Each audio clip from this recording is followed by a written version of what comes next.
cujo nome era Quis, filho de Abiel, filho de Zeró, filho de Becorate, filho de Afias, benjamita, dono de muitos bens. Ele tinha um filho chamado Saul, moço e tão belo, que entre os filhos de Israel não havia outro mais belo do que ele. Dos ombros para cima, ele sobressaía a todo o povo. Sim, ó Deus, nós estamos diante da Tua palavra, que narra, ó Deus, acontecimentos na história do Teu povo, que falam, ó Deus, verdades que tanto necessitamos ouvir e aprender, para que o nosso coração, Senhor, se aperceba, se aproprie dessas verdades. Seja, ó Deus, despertado pelo Teu Santo Espírito para poder entender e assimilar, para que o nosso coração, ó Deus, seja fortalecido com essas verdades, confrontado, e assim, ó Deus, avance no crescimento da glória do Teu nome. No crescimento, ó Deus, de percebermos e deleitarmos, ó Deus, quão gloriosa é a Tua verdade, quão gloriosos são os Teus ensinos. E à medida, Deus, que percebermos, sermos transformados. Nos ajuda, Senhor. É o que nós Te suplicamos, em nome de Cristo. Amém. 1 Samuel, meus irmãos, capítulo 8, depois de uma série de eventos, um período que descreve em que o povo havia se voltado para o Senhor. Eles olham para um problema que havia no meio da comunidade, onde de fato era um problema, um pecado. Os filhos de Samuel não andavam nos caminhos do seu pai como juízes, eles aceitavam suborno, estavam voltando àquele período de desordem, que foi um período sofrido, que Deus levantou Samuel para tirar exatamente esse período, o período da corrupção, e eles viveram em um período de transformação em que Samuel pregava a palavra, Samuel estava ministrando ao coração deles, e até um ponto em que houve uma comoção de um grande arrependimento, uma grande transformação. Deus deu várias vitórias diante dos filisteus. Mas eles viram o pecado dos filhos de Samuel e eles decidiram usar isso como pretexto para fazer um pedido que desagradou a Deus, o pedido pela monarquia. Ainda que na soberania de Deus e nos seus decretos haveria um rei, haveria monarquia, e haveria até um rei que seria aquele que representaria Cristo.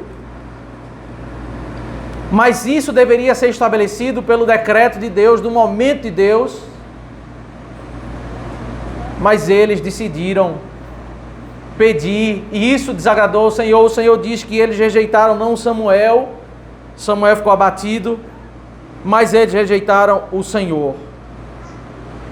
E isso estava certamente dentro dos decretos de Deus, inclusive todo esse desenrolar, todas essas petições, essas escolhas do povo. E aqui o que nós temos, meus irmãos, é o desenrolar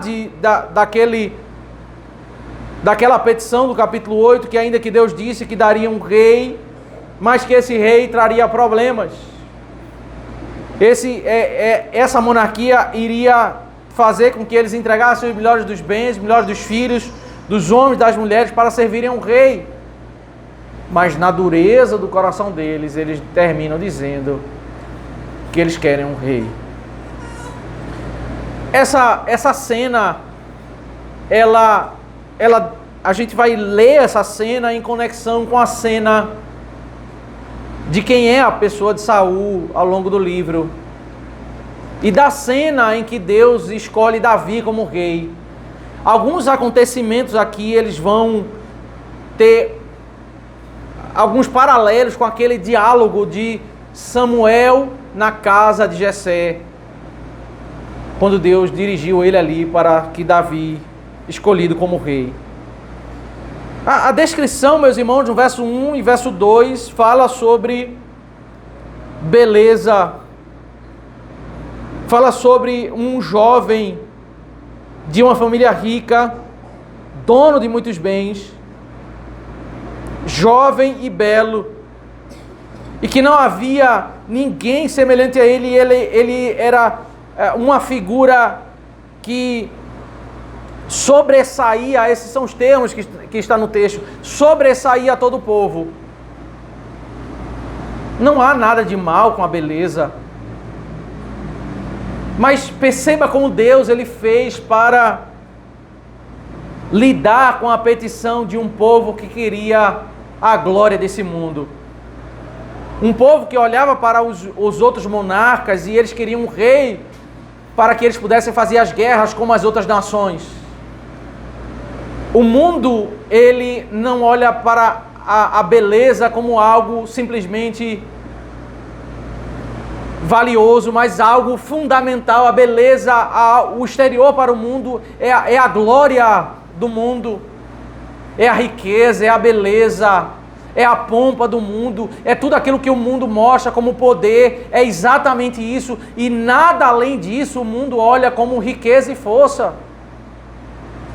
E Deus dá a eles um homem de uma família rica, muito belo, mas ele tem um problema. Ele não é belo por dentro. Ele não tem as virtudes. E isso vai se tornar claro ao desenrolar dos capítulos seguintes, ao longo do livro, como esse jovem, ele pode ser forte, ele pode ser alto, ele pode ser guerreiro, ele pode ser bonito, mas ele vai cometer as grandes perversidades. É exatamente isso que é o mundo. Deus está dando para eles aquilo que exatamente eles querem, a glória do mundo e uma pobreza de riqueza espiritual. Deus está dando para eles aquele rei forte, bonito, cheio de glória externa, que vai carregar o exército para a guerra. Mas eles ainda não meditaram sobre a fraqueza disso. O vazio dessa glória. É interessante porque essa cena, nesse capítulo, Samuel, ele tem todo o entendimento, porque Deus falou com ele antes que aquele homem... Então, aquele homem seria o rei escolhido. Quando ele encontra com Saul, Saul não sabe, mas Samuel já sabe. Na cena do capítulo 16, quando Samuel vai se encontrar na casa de Jessé, Deus não diz imediatamente quem seria o filho escolhido. E chama a atenção do coração de Samuel, né? Que ele vai vendo aqueles homens fortes, bonitos. E até Samuel se deixa levar, dizendo, certamente, esse é o rei escolhido. E aquele menor de todos, aquele que estava lá, cuidando das ovelhas, um trabalho mais simples, nem na hora da refeição ele estava. Porque Deus, ele faz exatamente essa inversão, aquele que as pessoas menos imaginam. Ele não tem a glória externa, é ele que tem um coração voltado para temer ao Senhor, para glorificar o nome de Deus. Ele foi levantado por Deus para contrastar com aquela cena do apreço, do apego por aquilo que é externo. Quando nós lemos, meus irmãos, o capítulo tão conhecido nosso de Provérbios, capítulo 31, ali é um texto que fala sobre uma mulher. Esse capítulo fala sobre um padrão que não é um padrão de riqueza e de força, de glória, do que o mundo vê como glória e como riqueza. O texto diz: o seu valor excede de finas joias, muito excede. O coração de seu marido confia nela e não haverá falta de ganho. Ela lhe faz bem e não mal todos os dias da sua vida. Busca lã e linho, de bom grado trabalha com as mãos. É como um navio mercante, de longe traz o seu pão. É ainda noite e ela já se levanta e dá mantimento à sua casa e tarefa às suas servas. Esse não é o tipo de padrão admirado pelo mundo, de glória de uma mulher que seja uma mulher admirada pelo padrão do mundo. E não é, meus irmãos, que essa mulher, ela não tem trabalho, não possa trabalhar fora, porque essa mulher, ela trabalha fora.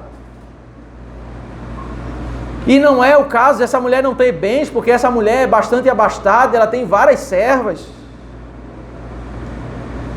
Mas a virtude dela, que apesar de ter bens, apesar de ter o seu trabalho fora, ela sabe da sua responsabilidade de cuidar da casa, e o trabalho dela é distribuir, né? Gerenciar todas as atividades do lar, ela distribui as tarefas das suas servas. Ela trabalha fora, ela examina uma propriedade e adquire e planta uma vinha. Ela aqui os versículos que seguem tratam que ela não é dominada pela preguiça, mas ela é uma pessoa misericordiosa, versículo 20. Como ela ama os seus filhos, como ela faz coberta, ela cuida dos seus filhos, cuida do seu marido. Certamente, meus irmãos, podemos olhar para esse texto e entender que esse texto também aplica-se para a igreja do Senhor, nós que somos a noiva de Cristo. E a nossa virtude é exatamente não a glória para nós vivermos, não é exatamente nós sermos servidos, mas é nós servirmos.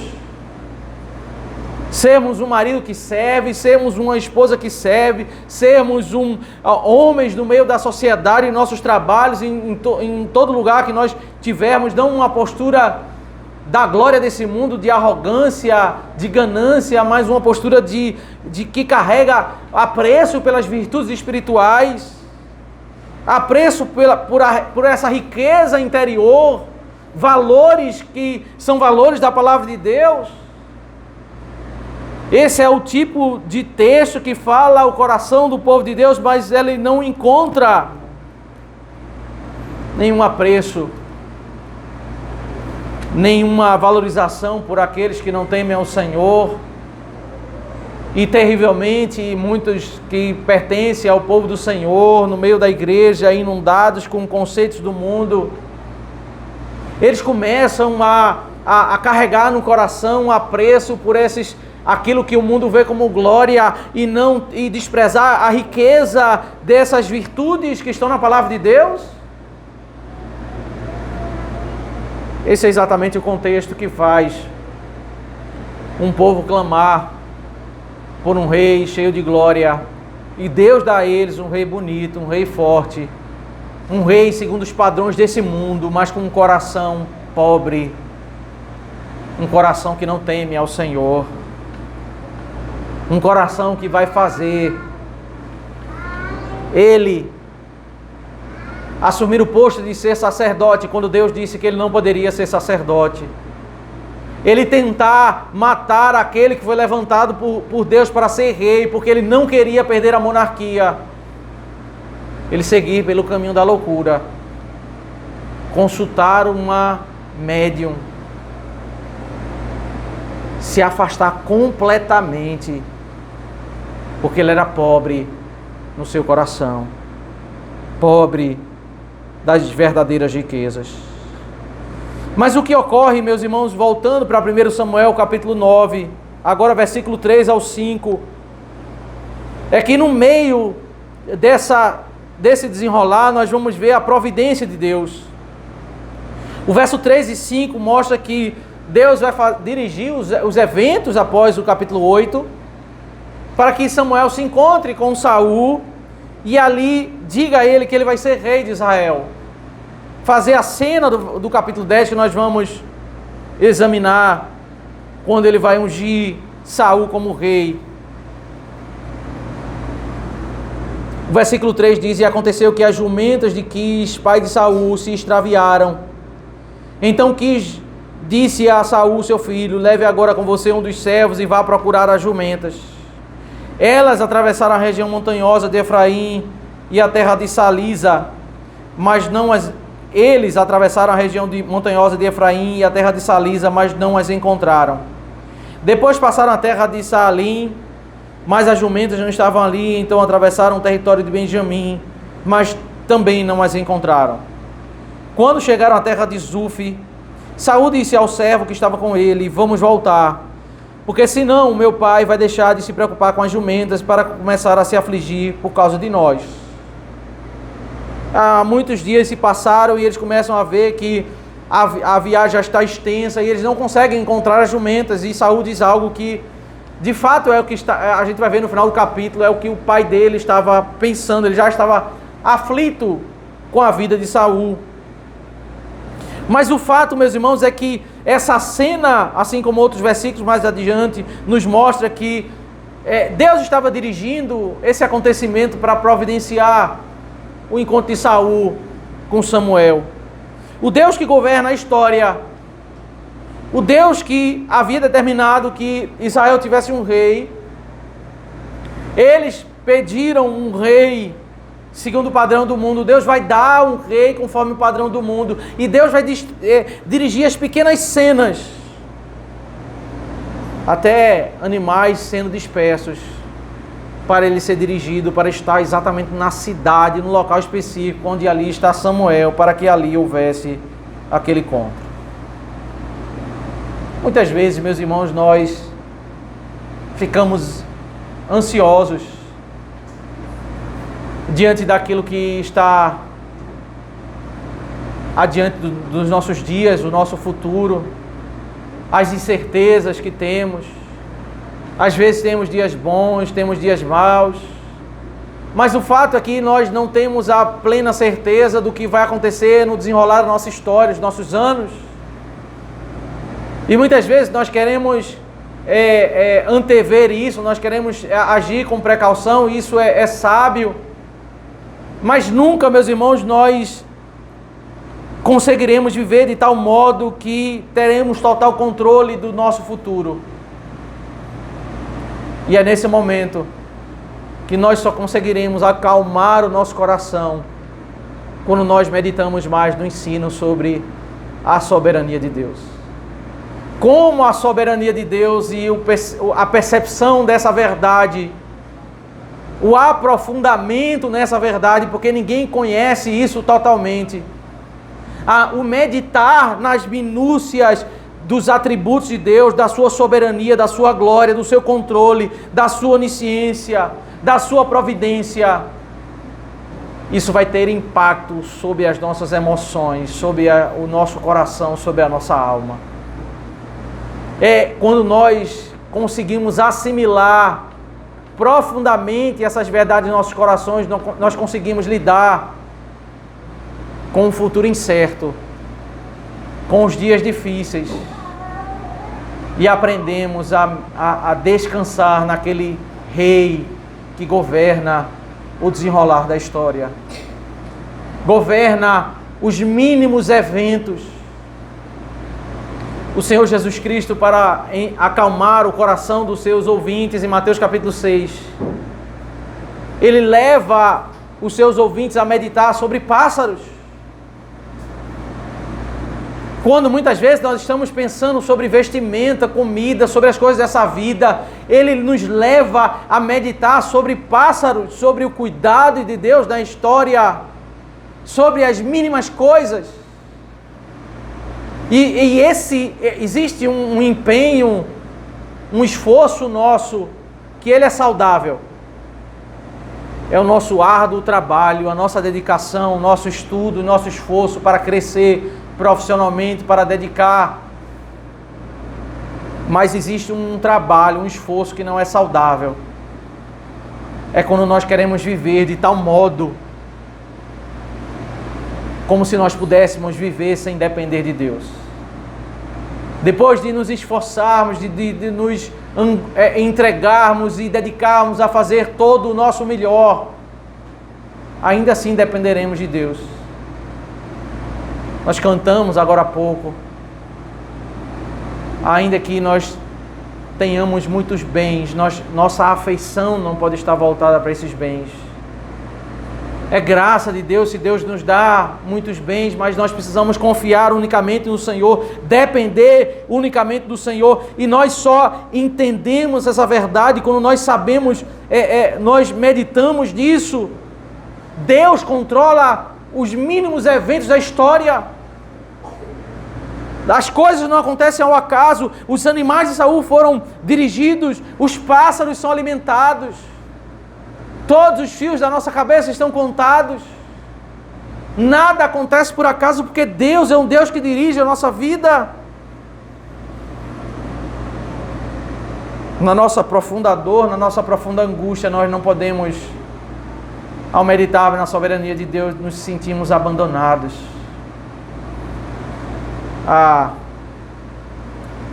O Salmo 23, que fala, na tradução diz, né?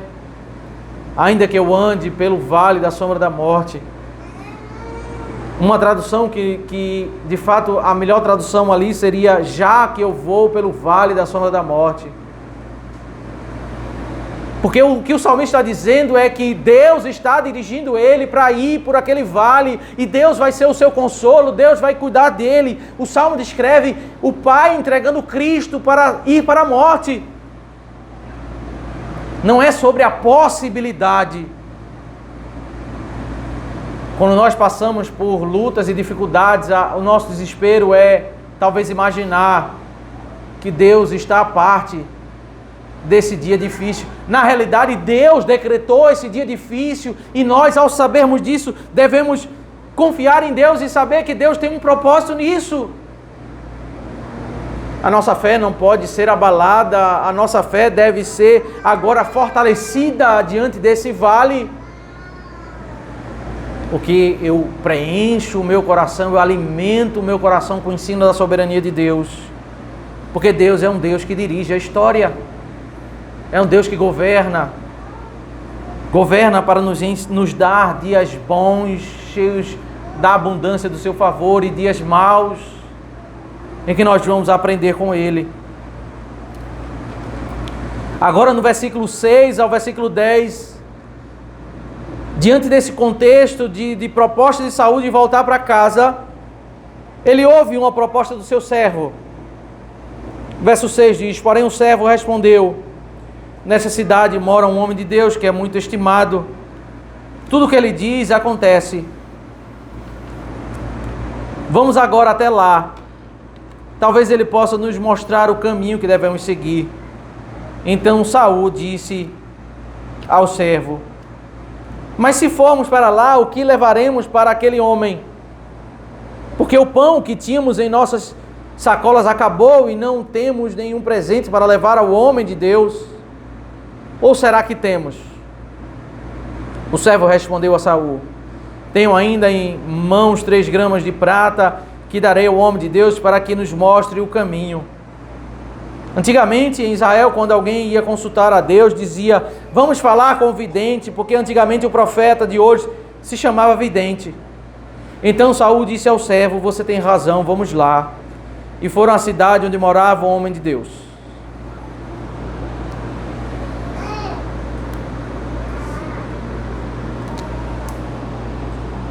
No meio desses capítulos, desse problema da nação, do povo que valorizava tanto a glória desse mundo,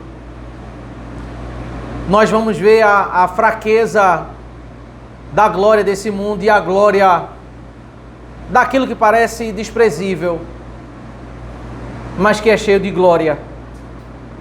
A glória do ministério da palavra, a glória daquele jovem que não estava ali na casa do seu pai na hora que parecia não ser o rei, mas foi o rei escolhido pelo Senhor, porque o Senhor havia transformado o seu coração. A glória do que é a palavra de Deus e daquilo que a palavra de Deus opera no coração daqueles que a ouvem. E nesse diálogo nós vemos o servo de Deus mostrando a relevância de consultar aquele que serve ministrando a palavra. Vamos entender qual é o direcionamento por meio daquele que ministra a palavra. Vamos consultar. E há uma problemática porque eles, ao dialogarem, eles iriam exatamente dar uma oferta, dar algo para aquele que ministrava a palavra, porque nesse contexto, meus irmãos, era exatamente isso que eles faziam para reconhecer a valorização ao ministério da palavra. Samuel, nós já vimos, era da tribo de Levi, e os levitas, eles estavam espalhados no meio do povo de Israel, né, sendo sustentados por aqueles que ali estavam sendo ministrados por eles. E o ponto, meus irmãos, não é propriamente a questão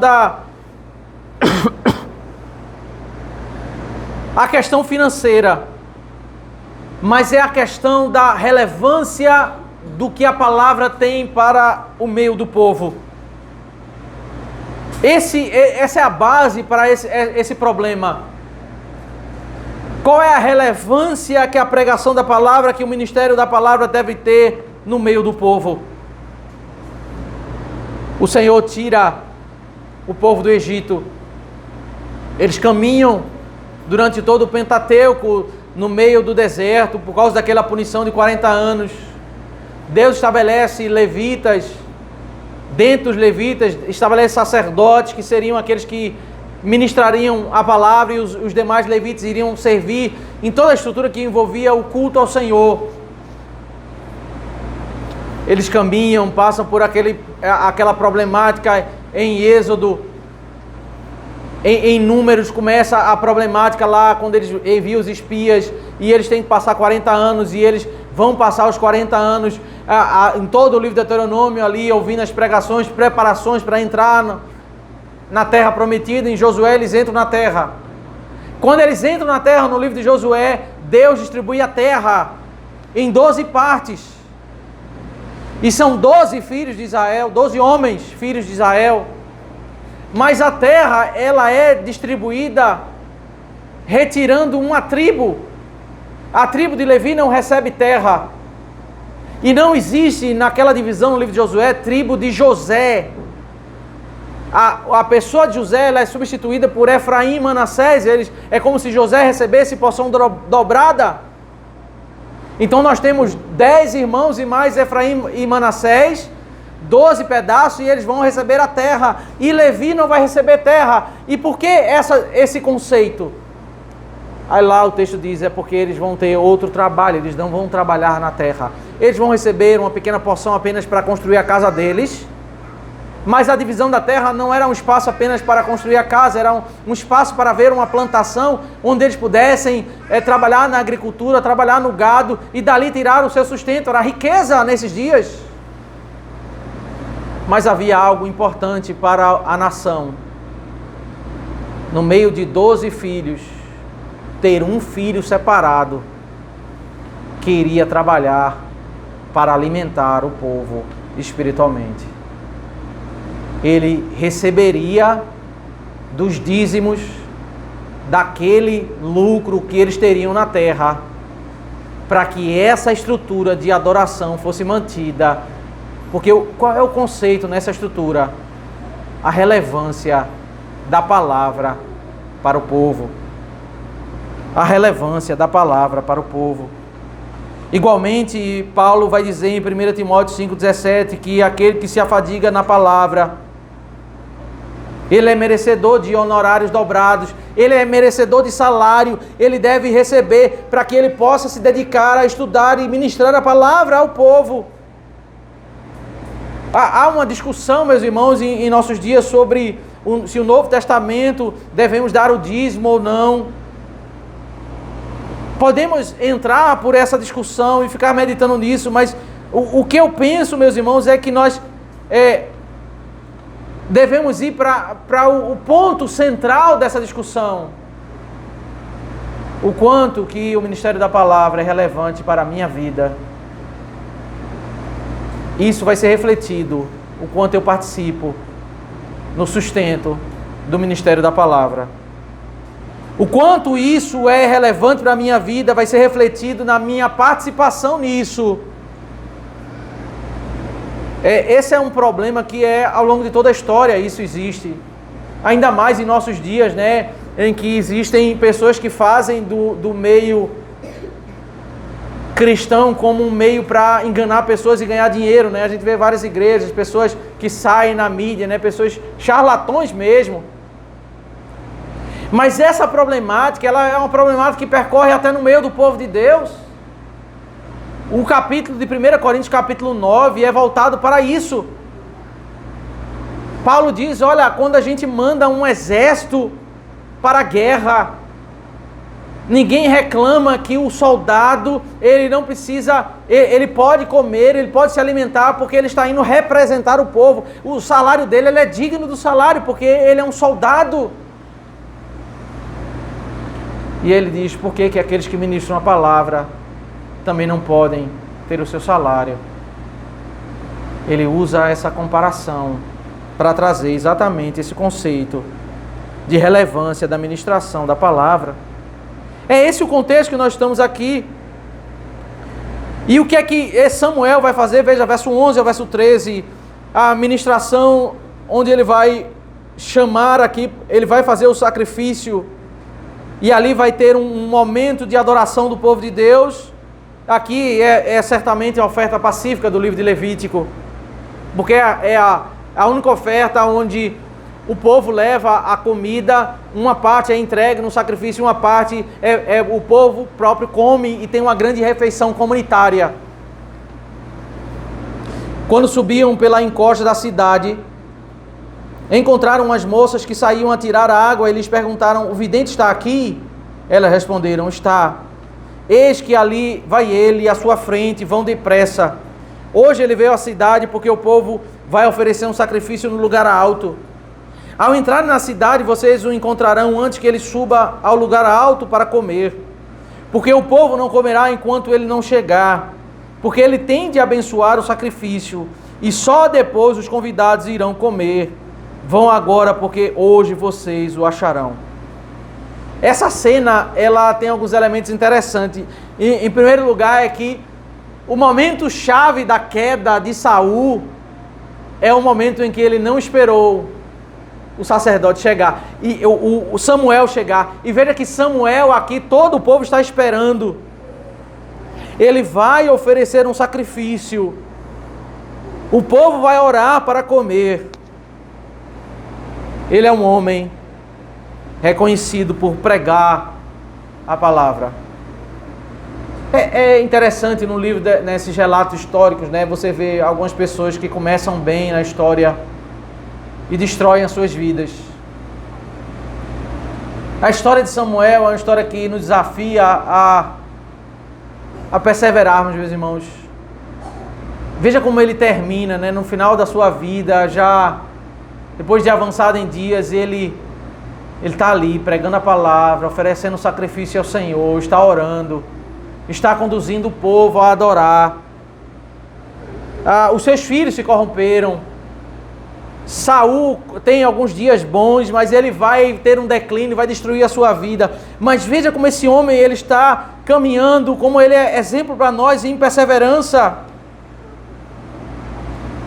Oferecer sacrifício ao Senhor, olhando para a glória de Cristo, olhando para a riqueza que é o nosso mediador, aquilo que é desprezível ao olhar desse mundo que olha para a pompa de uma guerra, de um rei glorioso.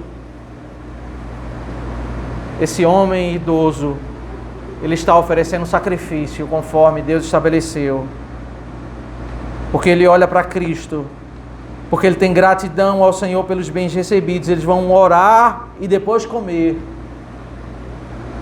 porque no final da sua vida ele não se apartou da gratidão, da relevância que é andar em comunhão com Deus, dessa riqueza que nós vimos em Provérbios 31, que é a riqueza espiritual, a riqueza que está no seu coração. O seu coração não se apartou dessa verdade. Samuel certamente nos desafia sobre esse ponto da perseverança. Agora o verso 14 ao 16 fala novamente sobre a providência. Então eles foram até a cidade, e quando estavam entrando, eis que Samuel saiu ao encontro deles para subir ao lugar alto.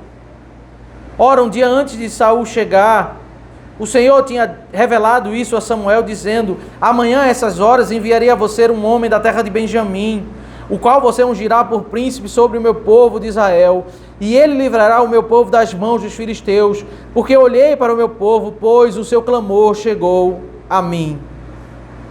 Mais um dos aspectos da providência de Deus, meus irmãos, é que no meio da petição que ofendeu a Deus e que Deus disse que iria dar um rei, que seria um peso para eles, Deus também iria dar alguns livramentos no meio do seu povo. Deus iria usar Saul para fazer com que algumas angústias fossem tiradas do meio do povo. Não é que no meio daqueles dias eles iriam viver em total sofrimento, total angústia. Deus, com sua misericórdia, iria derramar também cuidado sobre o povo. Deus iria guiar o povo, iria conduzir o povo e fazer com que o povo alcançasse misericórdia e graça em determinados momentos da sua vida, ainda que eles tivessem se apartados do caminho do Senhor. Eles não deveriam julgar essas dádivas do Senhor como um indicador de que Deus estava se agradando deles terem escolhido Saul. O modo pelo qual nós vamos identificar a vontade de Deus, e Deus está se agradando dos nossos caminhos, é a sua palavra. E por vezes o povo se apartou dos caminhos do Senhor e eles ainda colheram graça e misericórdia da parte de Deus, ainda que depois eles tivessem a mão pesada do Senhor sobre eles. Mas no meio da providência do Senhor, Deus iria usar Saul para fazer algumas conquistas para o povo. Agora a seção final, versos 17 ao verso 27, mostra a cena do encontro. Quando Samuel viu Saul, o Senhor lhe disse: eis o homem de quem lhe falei, este dominará sobre o meu povo. Saul se aproximou de Samuel no meio do portão e disse: peço que por favor me mostre onde é a casa do vidente. Samuel respondeu a Saul: eu sou o vidente, suba adiante de mim no lugar alto. Hoje vocês comerão comigo, pela manhã eu o deixarei ir e lhe contarei tudo o que está no seu coração. Primeira coisa que Samuel faz, né? Essa cena, como eu falei, em primeiro lugar, é uma cena diferente da cena de 1 Samuel 16, quando aqui Deus já diz exatamente que Saul é o escolhido. Deus não disse para Samuel de imediato e ele até é repreendido pelo Senhor. Deus não olha a aparência, Deus olha o coração, porque Samuel olhou aqueles irmãos bonitos de Davi e chegou a se impressionar e achar que eles seriam o escolhido, algum deles seria o escolhido. Mas aqui Samuel já sabe que Saul é o escolhido. Saul tem pergunta, tem algo para consultar a ele, e ele diz: não, mas em primeiro lugar nós vamos ao culto. Em primeiro lugar nós vamos adorar. Em primeiro lugar nós vamos agradecer. Nós vamos reconhecer aquele que é digno de glória, oferecer o sacrifício apontando para a glória de Cristo, a glória do nosso Redentor. Essa é a verdadeira riqueza, essa é a questão mais importante. Eu tenho um problema, e é um problema financeiro. As jumentas do meu pai foram extraviadas. Vamos tratar sobre esse assunto. Esse assunto tem a sua relevância, mas em primeiro lugar nós vamos adorar. Nós vamos buscar encher o nosso coração da verdade de Deus. Eu vou falar com você. Ele tinha muito o que dizer para Saul sobre jumentas, mas muito mais sobre a riqueza que ele teria como rei. Mas em primeiro lugar, só amanhã a gente vai falar sobre isso. Em primeiro lugar, nós vamos adorar. Nós vamos voltar o nosso coração para subir o lugar alto para entregar o sacrifício. Ao entregar o sacrifício, nós vamos dizer a Deus: nós somos pecadores, nós não temos glória. Saul estava sendo conduzido por Samuel com toda a sua beleza exterior, com toda a sua força, com toda a sua jovialidade, a chegar diante de Deus e dizer: Senhor, eu sou pecador, eu estou sujo. Eu não mereço a tua glória. Eu quero te entregar esse sacrifício, olhar para a glória de Cristo, para reconhecer a verdadeira riqueza, para subir o monte, para buscar aquilo que eu não tenho na minha vida. Esses movimentos de subir um monte, o templo do Senhor ficava em cima do monte. Ele tem um movimento, uma história, né, no meio do povo de Israel. Representava aquele conceito que é retratado, né, no Salmo 15, no Salmo 24, que representava o fato de subirmos o monte, nos aproximarmos de Deus. Nós não somos dignos de subir. Estar embaixo significa a nossa indignidade, a nossa miséria. Quando Moisés sobe o monte, que vai passar 40 dias e 40 noites, ele sobe o monte e ali Deus faz um banquete para ele, a partir de Êxodo 24, para ele desfrutar da presença de Deus. Então, subir um monte tem esse conceito: eu vou buscar a riqueza espiritual, eu vou buscar a riqueza daquilo que de fato tem glória nesta vida.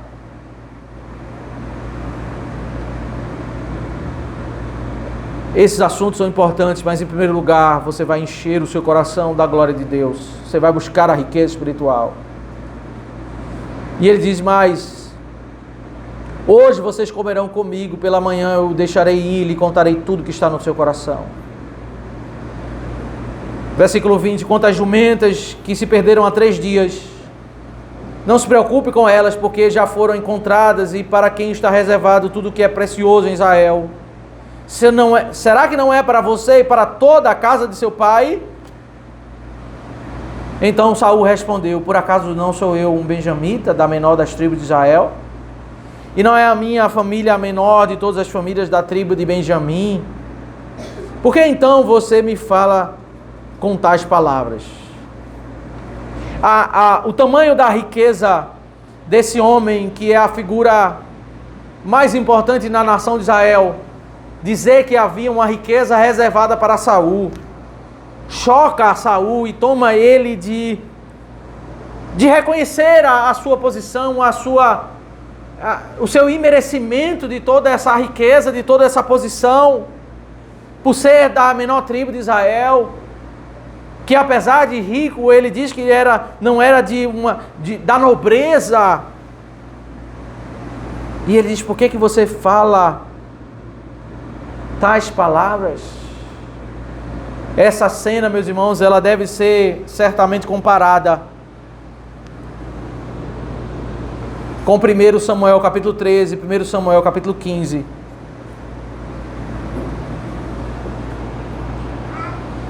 Quando, depois de ter muitos recursos, o que marca as decisões de Saul é a sua ingratidão. Quando, meus irmãos, nós não temos nada e recebemos muitas bênçãos, é muito fácil ser grato. Na hora que estamos sentados na mesa farta e estamos em nossas mãos com tanta riqueza que nós não tínhamos. Mas quando os dias se passam e essa fartura passa a ser uma normalidade, padrão em nossas vidas, o nosso coração é tendencioso a sempre querer mais. Não ter aquela alegria que nós tínhamos por ter aquilo que nós recebemos naquele momento. Mas agora olhar para mais algo que nós não temos e não reconhecer, não agradecer, não ter gratidão em nossos corações, porque é isso que nós vamos ver na história de Saul. Essa gratidão momentânea, essa admiração, essas palavras de falar sobre a sua indignidade, o seu imerecimento, ele vai existir na pessoa de Saul enquanto ele não recebeu. Porque depois que ele recebe, ele vai fazer tudo o que estiver ao seu alcance. Ainda que Deus disse que Deus escolheu Davi, ele vai tentar matar Davi, ele vai tentar matar todos que estão ao seu redor, ele vai rasgar a roupa de Samuel, ele não vai tolerar nada que possa tirar a sua riqueza. Se o profeta não quer falar com ele, ele vai consultar uma médium. Ele vai fazer de tudo, porque ele vai se abraçar com aquela glória desse mundo.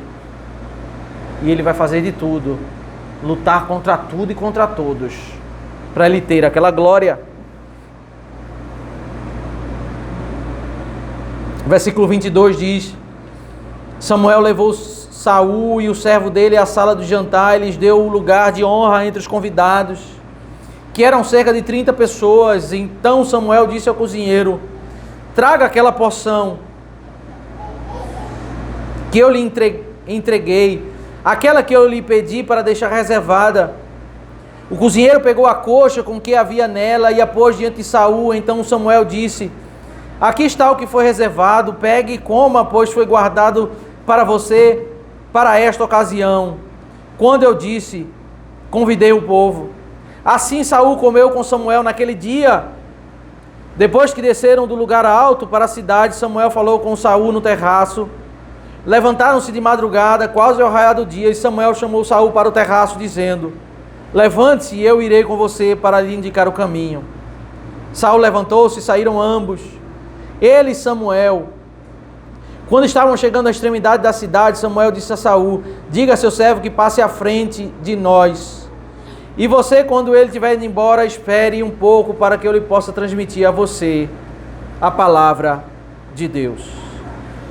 Muitos benefícios, uma refeição farta e uma posição singular, um prato de comida abundante para Saul, era o que simbolizava e representava o que ele vai dizer, e que é a cena do capítulo 10 e o que vai acontecer nos capítulos posteriores. Ele será o rei escolhido, ele vai ter toda a riqueza material daquela terra. Todo homem jovem, forte, habilidoso vai agora servir ao rei. Toda a boa comida, toda a fartura da colheita, o melhor da colheita vai ser para o rei. As mulheres mais bonitas, que trabalhavam mais, iriam servir no palácio, iriam servir ali toda a corte. Tudo voltado para o rei. As mulheres que ele quisesse tomar para se casar com os seus filhos, seriam tomadas. Tudo que ele quisesse fazer, toda a riqueza da terra seriam voltadas para ele. A riqueza do benefício, a riqueza da bondade de Deus, a riqueza, tudo aquilo que é externo, a glória da terra foi dada para ele. Deus deu ao povo um rei bonito e forte, cheio de riqueza.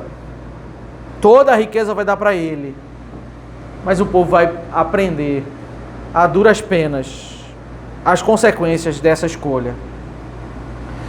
A primeira aplicação, meus irmãos, que eu quero trazer desse texto é que a redenção nos ensina a lermos a glória desse mundo como algo não tão glorioso. Porque quando nós lemos a Escritura, o conceito que nós temos é que todos são pecadores. É a história que nós chegamos na liturgia do culto, na nossa leitura bíblica, no entendimento da verdade bíblica. O que nós aprendemos é a graça. O que será de nós estarmos diante de Deus pelo nosso próprio mérito? Não há nada no homem, não há nada em nós, não há nada em qualquer pessoa. Todos aqueles que as pessoas ao longo da história, em nossos dias, querem atribuir a eles como se eles fossem seres humanos gloriosos. Eles precisam lidar com a realidade do Salmo 14, a realidade do texto que